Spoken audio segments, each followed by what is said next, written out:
So শখের একটা project পুকুর দেখা যাচ্ছে, পা শুধু ভেঙে যায়। আর এখন সামনে যেহেতু বন্যার সিজন, কেয়ার করার অনেক কষ্ট করে, অনেক টাকা ইনভেস্ট করে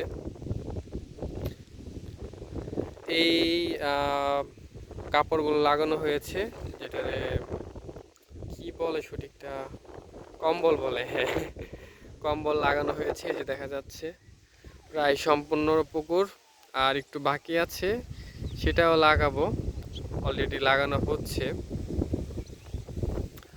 আর পাশ দিয়ে জাল দিয়ে দিছি, গরু ছাগল যেন না আসে, পাড়গুলো যেন না ভেঙে যায়, এই পাশ দিয়ে দিছি। ওদিক দিয়েও দিয়ে দিছি, কালো জাল তো এর জন্য বোঝা যাচ্ছে না। সো এই যে দেখা যাচ্ছে আমাদের জাল অনেক দামি, মজবুত।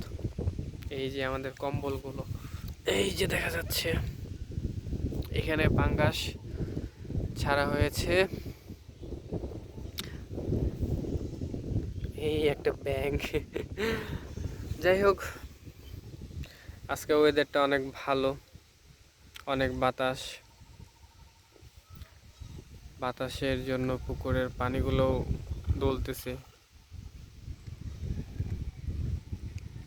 মাশাআল্লাহ।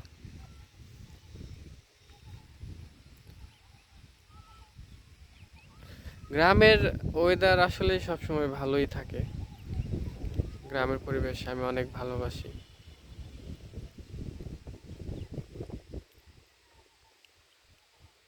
এর জন্যই তো প্রায় সময় সময় পেলে গ্রামে চলে আসি, বিশেষ করে মন যখন অনেক খারাপ হয়ে যায় তখন গ্রামে চলে আসি মন ফ্রেশ করার জন্য।